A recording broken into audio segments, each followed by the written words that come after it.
신약 성경 앞부분에 나오는 마태, 마가, 누가 이 세 복음서를 공통의 관점으로 기술되었다고 해서 공관복음이라고 이야기를 합니다. 모든 사건이 이 세 복음서에 모두 다 실려 있지는 않습니다. 어떤 곳은 실려 있고 어떤 곳은 또 빠져 있고 선택적으로 이렇게 다루고 있는데 가끔 공관복음에 모두 기록된 이야기들이 있습니다. 이 아주 중요한 사건들이라는 겁니다. 오병이어 사건이라든지 변화산 사건이라든지 아니면 그 치유의 사건들, 병을 고쳐준 사건들이 굉장히 세 복음서에 동시에 기록하고 있는 것들이 많이 있습니다. 그 많은 치유 사건들 중에서 오늘 베드로의 장모를 고치는 이야기는 마태복음 8장은 우리가 읽었죠. 마가복음 1장, 누가복음 4장이 모두 공관복음에 이제 기록이 되어 있습니다. 어떻게 보면 이름도 나오지 않은 한 여인의 이야기입니다.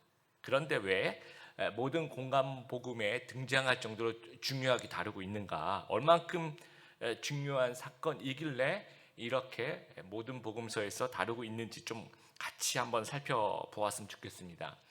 가버나움이란 도시, 갈릴리 호수 북쪽 해변에 위치한 마을입니다. 마태복음 4장 13절에 보면 예수님께서 나사렛을 떠나 스불론과 납달리 지역의 갈릴리 호숫가에 있는 가버나움으로 옮기시고 거기에 사셨습니다라고 이야기를 하고 있어요.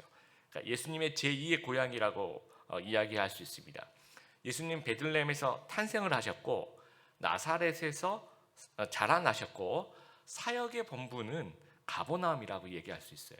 그래서 마태복음 9장 1절 같은 곳에서는 가버나움을 본동네라고 이야기를 합니다. 개역개정에 보면 본동네, 쉬운 성경은 고향이라고 표현하기도 하고 영어 성경에는 His own town이라고 이야기를 합니다. 그래서 예수님의 그 중요한 사역들이 갈릴리 이 가버나움 중심으로 이제 펼쳐지고 있는 겁니다. 베드로와 안드레 형제죠. 원래 고향이 이제 벳세다입니다. 요한복음 1장에 보면 빌립, 안드레, 베드로 이 세 사람이 다 벳세다 사람이다라고 이야기를 하고 있어요. 근데 어떤 이유에 의해서인지 몰라도 가버나움 지역으로 옮겨와서 회당 옆에 집을 짓고 살았다는 거예요. 그래서 이제 성경학자들이 크게 두 가지로 추측을 합니다. 어디까지 추측입니다. 베드로와 예수님 만나기 전에 어부였는데 이 가버나움에 이제 벳세다에 살고 있다가 가버나움에 이제 물고기 가공 공장이 있었대요, 그 당시에. 근데 가버나움은 헤롯 안티파스의 관할이고 벳세다는 헤롯 빌립의 관할이라는 거죠. 그래서 빌립의 관할인 벳세다에서 물고기를 잡아서 안티파스의 관할인 가버나움 이렇게 크게 멀지는 않거든요. 그 가버나움 가서 이제 가공을 하게 되면 이 통관세가 발생을 하기 때문에 이 통관세를 절약하기 위해서 물고기를 잡아서 바로 동일 지역에서 가공하고 판매하기 위해서 사업장을 옮긴 것이다. 그렇게 이제 추측하는, 실제로 한 몇 킬로, 1, 2킬로 그렇게밖에 차이가 나지 않습니다. 바로 옆에 있는 동네입니다. 또 하나 추측은 예수님께서 이제 가버나움에 계시니까 베드로가 예수님과 좀 같이 좀 있고 싶어서 이렇게 이사 온 것은 아닌가라는 여러 가지 이제 추측을 합니다. 14절에 여러분 우리 이제 설교 전의 영상에도 베드로의 집이 나옵니다. 예수께서 베드로의 집에 들어가사. 마가복음 1장 29절 조금 더 자세하게 나오는데 예수님께서 회당에서 나와서 베드로의 집에 들어가셨대요. 근데 회당에서 나왔다는 건 회당에 있었다는 얘기죠. 근데 회당은 주로 이제 안식일에 거기서 성경을 읽고 찬양을 드리고 모임을 합니다. 예배를 드리는 거죠. 그러니까 이 날이 지금 이제 베드로의 장모를 고치시는 이 날이 이제 안식일이란 말이에요. 그리고 이제 마가복음 1장 29절에 회당에서 나와서 곧 베드로의 집에 들어가셨다라고 되어 있어요. 그러니까 회당에서 나와서 곧바로 들어갈 수 있으려면 가까워야 되잖아요. 그래서 아까 이제 영상에서 보신 것처럼 바로 회당 옆에 베드로의 집 발굴해 보니까 1905년에 이제 가버나움에 발굴이 됩니다. 회당도 발굴이 되고 그 옆에 이제 베드로의 집터도 이제 발굴이 돼요. 한 40m 거리다 이렇게도 얘기를 합니다. 그래서 현재 그 집터 위에 팔각형으로 이제 기념교회가 세워진 거 여러분 보셨습니다. 그래서 회당 사역 이후에 회당에서 예수님께서 가르치시고 병자를 고치셔야 하고 그 안에서도 그 이후에 휴식하기 위해서 또는 식사를 하기 위해서 그때 이제 제자들은 야고보도 있었고요, 요한도 있었고 베드로 안드레는 같이 있었죠.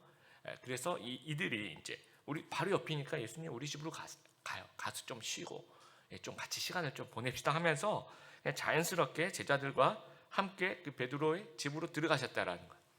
근데 베드로의 이제 장모가 나오는데 이 말 속에 베드로는 기혼자라는 것.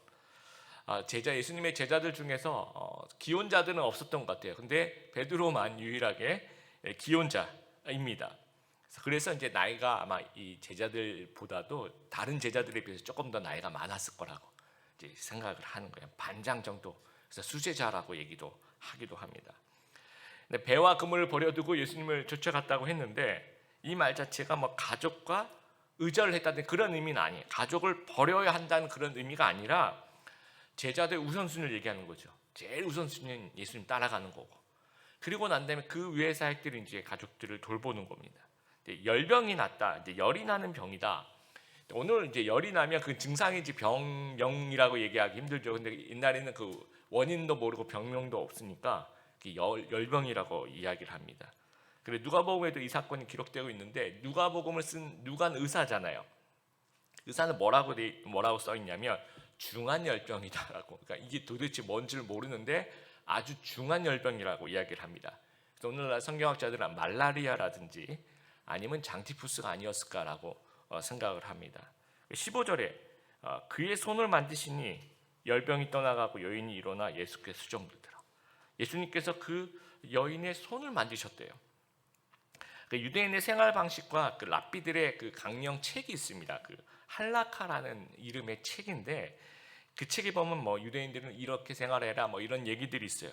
근데 그때 그 책에 열병을 앓고 있는 사람은 접촉하면 안 된다라고 되어 있습니다.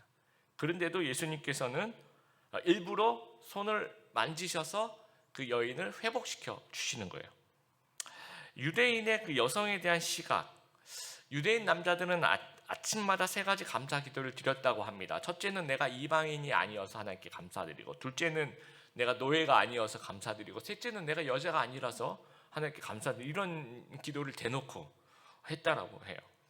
그 당시에 이제 성전에 들어가도 여인들은 여인들의 뜰이라는 그 성전 그 뜰 거기만 머물 수밖에 없었고요. 또 인구 조사를 하더라도 여러분 구약 성경 이렇게 읽어보면 인구 조사할 때 계수할 때 여자와 아이들은 이게 다 뺍니다. 그리고 증인으로서의 효력도 없습니다. 그러니까 남성 위주의 힘이 지배하는 그런 사회라는 거예요. 그럼 여성은 사회적으로 홀대받는 그런 계층이었다라는 거예요. 그런 가운데서 예수님께서 이제 만져주시는 겁니다. 그 여인의 병을 고쳐주신다라는 거예요.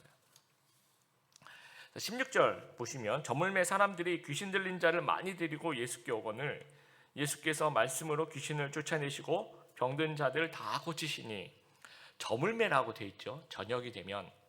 근데 낮에 와야지 왜 예의 없이 이렇게 저녁에 올까 이렇게 생각할 수도 있습니다. 그런데 아까 제가 이 날이 무슨 날이라고 그랬죠? 안식일이죠. 그래서 이 사람들은 안식일에 뭐 병을 고치 이런 것도 일이라고 생각했던 것 같아요. 유대인들은. 그러니까 안식일은 이제 해가 지면 해제가 됩니다. 그래서 해질 때까지 기다렸다가 안식일이 해제가 되자마자 이제 몰려드는 거죠. 그래서 귀신 들린 사람들, 병자들 예수님께서 다 고치셨대요. 16절이 다 고쳐주셨대요. 17절에 결론을 냅니다.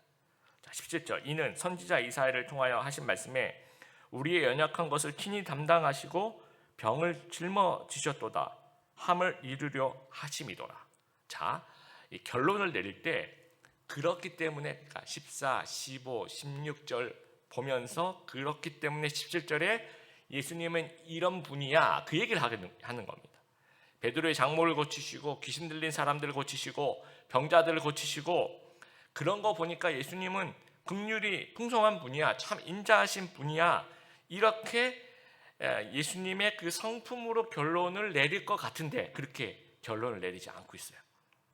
이 마태의 시각은 이사야 53장 4절을 인용해요. 그냥 마태가 와 예수님은 진짜 너무 좋으신 분이야, 우리 병자들 다 고쳐주시는 좋은 분이야, 이렇게 딱 결론 내리면 되잖아요. 근데 그렇게 결론을 내리지 않고 17절에 이사야 선지자를 소환해요. 이사야 53장을 소환합니다. 그 53장 4절 인용하면서 우리의 연약한 것을 담당하시고 병을 짊어지셨다라는 결론을 내리고 있는 거예요.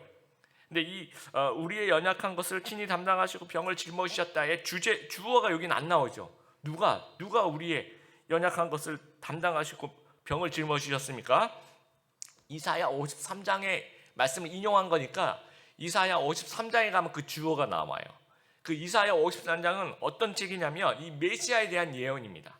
그러니까 앞으로 오실 메시아, 구원자, 왕은 어떤 모습이냐면 이런 특징이 있는 분이야 라는 것을 설명하고 있는 겁니다. 그러니까 메시아가, 주어가 메시아죠. 메시아가 사람들의 연약함을 담당하고 병을 짊어지실 것이다 라는 거예요. 그러니까 예수님의 성품에 대한 관점이라기보다는 메시아의 사역에 대한 관점이라는 겁니다. 그러니까 앞으로 오시는 메시아는 마음이 착하신 분이시다. 물론 맞아요. 이 성품 다 맞습니다. 맞는데 그런 관점에서 접근하는 것이 아니고 사역, 일, 목적, 그러니까 메시아의 사역, 메시아의 일, 메시아의 목적 자체가 연약함을 담당하고 질병을 짊어지는 그런 일을 하신다라는 거예요. 무슨 말씀인지 알겠죠? 근데 세상 임금의 일과 목적과는 차별이 되는 겁니다. 미국 대통령이 만약에 우리나라에 이제 방한한다 그러죠. 우리나라에 온다면 그 목적이 무엇입니까? 정상회담하러 오는 겁니다. 중요한 의제를 논의하기 위해서 오는 거예요. 그래서 뭐 나원자촌에 방문하고 싶고 재래시장 가서 오뎅도 이렇게 먹고 싶고 소아암 환자의 병원 방문하고 싶어도 그럴 시간이 없습니다. 정상회담 준비하는 것이 최우선으로 하는 거예요. 그래서 2019년 그 트럼프 미국 대통령이 방한했을 때 호텔들이 이제 자기 호텔들이 이제 모이려고 네 군데에서 이제 치열한 로비가 이제 펼쳐졌어요. 하얏트, 롯데, 신라, 메리엇 이렇게 네 개 호텔이 막 엄청난 로비를 했다라고 합니다. 근데 이 호텔을 선정하는 기준이 이거였대요. 일단 청와대가 가까워야 된다. 회의를 많이 하니까. 그리고 경호하기가 아주 용이해야 되고, 그 다음에 이제 스태프들이 많이 와서 준비를 해야 되는데 그 준비할 수 있는 뭐 여러 가지 주변 그 부대 시설이라든지 IT 환경이라든지 이런 것이 잘 돼 있어야 된다. 해서 결정한 것이 이제 하얏트에서 이제 묵었어요. 여러분 그래서 그 국격이 또 드러나야 돼요. 왜냐하면 이 최강국 미국이니까 최고급 의전을 하는 겁니다. 그래서 하얏트 프레지던트 스위트 이름만 들어봤습니다. 일반인들은 예약을 할 수가 없다고 합니다. 20층 꼭대기에 100평 가까이에 이제 너무 방이 커가지고 한강 뷰와 이 남산 뷰가 다 같이 보인대요. 너무 커가지고 그 1박에 1,500만 원 정도. 생각보다 싸죠, 그렇죠? 이 정도면 뭐 1,500원 아니고 1,500만 원. 근데 우리는 돈이 있어도 일반인들은 아마 잘 수 없다. 이게 정상을 위한 외국 정상을 위한 이렇게 그런 방이라고 합니다. 그리고 이 1박 트럼프 대통령의 그 방 1,500만 원뿐만 아니라 수행원들 굉장히 많이 왔습니다. 그래서 최종 호텔 정산 비용, 그러니까 수행원들은 다른 호텔 뭐 흩어져서 수많은 사람들이 또 몇 박 며칠 묵었을 거 아니에요. 그런 호텔 정산 비용만 다 합쳐서 우리나라 돈으로 8억 정도면 어마어마한. 근데 여러분 만왕의 왕, 온 우주의 왕 예수님께서 이 땅에 오신 이유가 만약에 정상회담을 하기 위해서 이 땅에 오셨다면 예수님은 예루살렘 최고급 호텔에서 지도자들과 또 왕도 만나고 총독도 만나고 황제도 로마 황제도 만나고 그렇게 만나는 시간을 가져야 된다는 거죠. 베드로의 장모라든지 뭐 병자들이라든지 만나고 싶으나 시간이 없다라는 거예요. 근데 예수님께서 진짜 이 땅에 오신 목적은 우리를 구원하시기 위한 것입니다. 창조, 타락, 구속, 회복 이렇게 되는 그 창조 질서를 회복하기 위해서, 한마디로 회복하기 위해서 이 땅에 오셨다라는 거예요. 죄가 이 창조 질서를 파괴해요. 그래서 질병과 고난과 죽음이 오고 악한 영들이 이제 판을 치는 그런 세상이 됐다라는 겁니다. 그러니까 메시아의 사역 자체가 회복하는 거예요. 그래서 연약한 것들에 아주 깊은 관심이 있는 겁니다. 죄에 대해서 관심이 있는 것이고 질병에 대해서 관심이 있고 우리의 고난과 이 악한 영들에 대해서 아주 예수님은 관심이 있다라는 거예요. 그런 연약한 것을 고치시고 회복시키는 것이 사역이라는 거예요. 이 성품이라기보다는 중요한 사역이라는, 아주 핵심 사역이라는 겁니다. 그래서 이사야 42장 1절을 보면 내가 붙드는 나의 종, 내 마음에 기뻐하는 자, 곧 내가 택한 사람을 보라, 메시아에 대한 설명을 하면서 3절 상한 갈대를 꺾지 아니하며 꺼져가는 등불을 끄지 아니하신 분이라는 거예요. 그래서 이사야 53장 4절 그는 실로 우리의 질고를 쥐고 우리의 슬픔을 당하였거늘이라고 얘기를 합니다. 그래서 메시아 예수님이 오신 목적은 죄로 인해서 연약해진 우리를 구원하시기 위해서, 연약한 자를 돌보시기 위해서 오셨다라는 거예요. 우리의 연약함을 회복시키기 위해서 오셨다라는 거예요. 이게 사역이라는 거예요. 그래서 동사가 계속 나옵니다. 14절에 예수님께서 보셨다라는 거예요. 동사. 또 15절에 예수님은 만드셨다라는 거예요. 또 16절에 예수님은 쫓아내시고 고쳐주셨다는 동사가 나와요. 왜냐? 이게 예수님의 일이라는 거예요. 이게 성품이라 그러면 예수님이 이런 어떤 동사들이 나오지 않거든요. 기독교 역사를 보면 예수님의 그 사역을 본받아서 언제나 연약한 자들에게 예수님이 다가갔어요. 1세기 기독교, 여러분 고린도전서 12장 26절 이렇게 표현합니다. 우리가 고린도 교회 얘기하는 거예요. 세상의 표준으로 볼 때 지혜 있는 사람이 많지 않았고 권력 있는 사람이 많지 않았고 감은 좋은 사람도 많지 않았다. 그 당시 고린도 그 교회가, 초대교회가 그랬다는 거예요. 뭐 지혜 있는 사람 많지 않고 권력 있는 사람 많지 않고 감은 좋은 사람 많지 않고 정말 그 연약한 자에게 하나님 다가가신 거예요. 한국 기독교도 마찬가지입니다. 1893년에 선교사들이 모여서 장로교 선교 공의회를 만들었어요. 그래서 선교사들끼리 그 선교 정책과 활동 방향을 이제 의논을 했는데 그 네비우스 정책에 기초한 10가지 선교 정책을 이제 채택을 해요.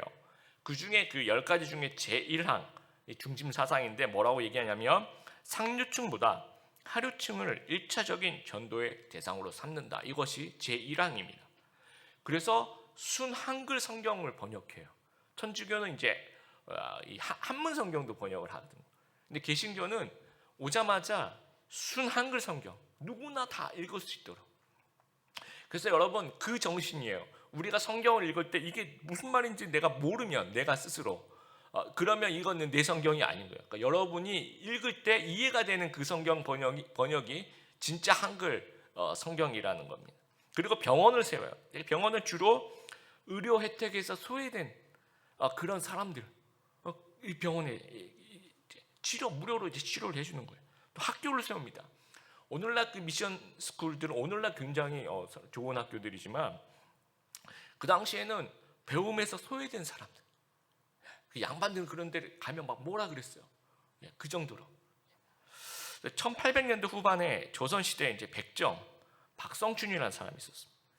근데 백정이 이제 콜레라에 걸려요. 그러니까 백정 사람들이 이제 건드리지도 않는 아주 제일 낮은 계층의 우리나라 그 당시에 사람인데 뭐 의료 혜택을 받을 수 있겠습니까? 없습니다. 그리고 뭐 무당을 불러가지고 구술해보고 그래도 안 나아요. 그러던 중에 누군가가 이제 이 얘기를 하니까 재중원 의사 에비슨 선교사와 무어 선교사가 그 병을 고쳐주기 위해서 이 박성준을 찾아가요. 근데 어떻게 찾아가냐면 이 에비슨 선교사님은요 그 재중원 의사예요. 고종 황제 그 외국인 담당 의사입니다. 그러니까 고종 황제가 내린 전용 가마를 타고 이 백정 박성춘의 집을 찾아가는 거예요. 그리고 왕의 주치의가 백정의 몸에 손을 대면서 그 병을 치료해 주는 겁니다. 그러면서 그 병이 나아요. 그러면서 이 백정, 이 박성춘은 나같이 비천한 자를 하나님이 나를 찾아오셨다라는 거죠. 그래서 세례를 받고 이 백정들을 전도하기 시작하는데 한 명의 사역자를 거듭나요. 그러니까 나중에 1911년 승동교회 장로님이 돼요. 그리고 백정이 장로가 되는 것도 정말 대단한 일이지만 그 이후에 3년 후에 1914년 왕손 이재영이라는 사람이 장로가 돼요. 그러면 이 승동교회에 백정과 이 왕손 출신의 각각 이 장로님 두 분이 한 교회의 장로님으로 협력해서 사역을 하는 정말 아름다운, 이거는 한국 그냥 유교 사상 있어서는 도저히 이뤄낼 수 없는 그 창조의 회복, 이 천국의 모습을 이 교회에서 이뤄내게 됐다라는 거예요. 이것이 연약한 자를 찾아가시는 그 하나님의 사역이기 때문에 가능하다라는 겁니다. 여러분 세상은 우리의 그 연약함을 자꾸 부각해요. 그런 생각이 나요. 이 세상에 산다라는 것은 나의 못난과 연약함을 배워가는 과정이 아닐까 그런 생각이 들 때도 있습니다. 요즘은 그 서바이벌 오디션 프로그램들 굉장히 많이 나오죠. 최근에 뭐 스트리트 우먼 파이터라고 나와서 춤추는 장면 여러분 보셨을 거예요. 또 뭐 쇼미더머니 요즘도 계속 하죠. 또 프로듀서 101은 계속 이게 진행이 되면서 나중에는 뒤에 무대 뒤에 피라미드를 만들어서 1등을 제일 꼭대기, 2등 그 밑에 그렇게 앉히더라고요. 저는 그게 서바이벌이 오디션 프로그램 너무 싫어요. 왜 이렇게 줄을 세우고 왜 순서를 정하고 왜 떨어뜨리고 왜 애들 울고 왜 그런지 모르겠습니다. 그런데 지금 제발 좀 저거 안 했으면 좋겠다 싶은데 이게 대세로 자리 잡은 것 같아요. 서바이벌 스타일 자체가 나오는 것들이 전부 다 이 컴페티션 해가지고 떨어뜨리고 울고 막 하는 그런 거예요. 그 왜 그렇게 잔인하게 이럴까 생각을 해보니까 우리 사회가 그래요. 우리 사회가 전체가 이 서바이벌이라는 거예요. 그러니까 너무 익숙한 시스템이니까 그것들을 보면서 그냥 보는 거예요. 그러니까 자본주의 사회는 이 숫자, 가치를 숫자로 판단하는 것 같아요. 수치로 사람의 가치를 판단하는 그런 세상인 것 같아요. 고등학교 내신 몇 등급이냐, 수능 몇 점이냐, 대학 학점이 얼마나 되느냐, 토익 점수가 몇 점이냐, 연봉이 얼마나 되느냐, 이 다 수치죠. 지금 보유하고 있는 부동산의 평수가 얼마나, 지금 보유하고 있는 부동산의 가격이 얼마나, 이게 다 숫자로 그걸로 사람을 평가하는 그런 사회 속에 살고 있는 것 같습니다. 그러다 보니까 계속 작아지게 만드는 세상 속에서 우리가 살아가고 한두 명을 제외하고 나머지는 다 작아지는 거예요. 그래서 계속 삶의 의미가 축소되어 가고 있는 그런 세상 속에서 저희가 살아가고 있는 것 같아요. 근데 우리가 이제 그런 세상 속에 살다 보니까 오해를 해요. 나 같은 사람도 하나님께서 주목하실까? 나 같은 그 높은 점수가 아니라 낮은 등수에 위치한 연약하고 어떻게 보면 평범하고 어떻게 보면 별 볼품없는 나를 하나님께서, 물론 하나님은 아주 훌륭한 성품을 갖고 계시기 때문에 사랑이 있으시고 자비와 긍휼, 그거는 내가 이해가 되는데 하나님이 돌보실 사람이 너무 많은데 하나님이 나에게까지 그렇게 순서가 올까? 돌보실 사람도 많은데 나까지 하나님이 막 오른손 왼손에 들어 쓰시는 막 그런 사람들 많을 텐데 나는 그런 종 아닌데 나는 그냥 평범한데 나까지도 하나님께서 돌아보실까 하는 오해가 난다는. 왜냐하면 예수님을 그냥 우리 생각하기에 세상의 생각을 하는 거예요. 예수님이 한국에 오시면 대통령, 대기업 회장들을 만나셔야지 뭐 나까지 만나 주실까라는 생각을 하는 겁니다. 근데 이 오해의 핵심은 아까도 말씀드렸지만 하나님의 사역보다도 성품의 관점에서 우리 연약함을 바라보는 거예요. 다시 말씀드립니다. 하나님의 사역보다도 이 성품의 관점에서 우리의 연약함을 바라보게 되면 이런 오해가 생기는 거예요. 자, 우리의 연약함을 가지고도 하나님께 바로 못 나가는 중요한 이유가 이것인데, 예를 들어서 우리의 왕이 지금 우리를 다스리고 있는 왕이 세종대왕이라고 생각해 보세요. 세종대왕 되게 훌륭한 분인데 너무 바쁜 거예요. 그래서 나는 나까지 순서가 안 온다고 생각하는 게 그 왕이 갖고 있는 성품적인 접근으로 우리가 그걸 접근해 들어가는 거예요. 그런데 여러분, 동사무소, 주민센터라고 그러죠. 요즘에 복지 담당 직원이 있어요. 근데 여러분이 마을 살고 계시는 곳에서 그게 담당 여러분이 이제 대상자인 거예요. 그러면 이 대상자가 복지 담당 직원에게 전화를 하거나 어떻게 생각해요? 당연히 나를 도와준다라고 생각하죠. 왜냐하면 이것은 성품적으로 접근하는 게 아니에요. 이것은 사역적으로 접근하는 거, 일이에요. 일. 그러니까 메시아가 우리의 연약함을 바라보는 관점은 사역적으로 접근해야지 이해할 수 있다라는 겁니다. 그러니까 17절에 마태가 내리는 결론은 이분이 훌륭하신 분 맞는데 그런 좋으신 분이라기보다는 그렇게 일하시는 분이라는 거예요. 그런 일을 하시는 분이라는 것을 결론을 내리고 있다라는 거예요. 그러니까 메시아 사역 자체가 우리의 연약함을 돌보고 회복시키는 거라는 거예요. 연약함을 짊어지시는 거에 그의 고유한 사역이라는 겁니다. 그래서 마태복음 8장에 소외된 문둥병자의 손을 대시고 이방인 백부장의 하인의 그 중풍병을 고쳐주시고 베드로의 장모를 고쳐주시는 거예요. 그리고 수많은 병자들과 귀신 들린 자의 그런 이야기가 복음서에 등장하는 이유가 이것입니다. 여러분, 연약한 사람에 대한 세상의 태도를 보면 관심이 없어요. 버려지는 거예요. 그리고 그런 연약한 자에게 의미 없음이라는 그런 낙인을 찍었습니다. 근데 그게 학습이 돼요, 우리한테도. 유행했었던 그 오징어 게임, 여러분 보신 분도 계셨을 텐데, 그 오징어 게임에 참여하는 사람들이 어떤 사람들이에요? 다 세상에서 그냥 사채 쓰고 빚에 시달리면서 그냥 버려지는 사람들이에요. 그러니까 이런 사람들이 삶에 의미가 없다라고 생각하는 거죠. 어차피 너는 그냥 끝났다. 너 그냥 죽음을 기다리는 사람들 아닌가? 그런 사람들 모아놓고 서바이벌 게임을 하는 겁니다. 그게 이 작가가 10년 전에 그걸 계획을 했었대요. 근데 그때는 아무도 이거 너무 내용 이상하다 해가지고 채택해 준 사람, 그걸 영화로 드라마로 만들어 준 사람이 없어요.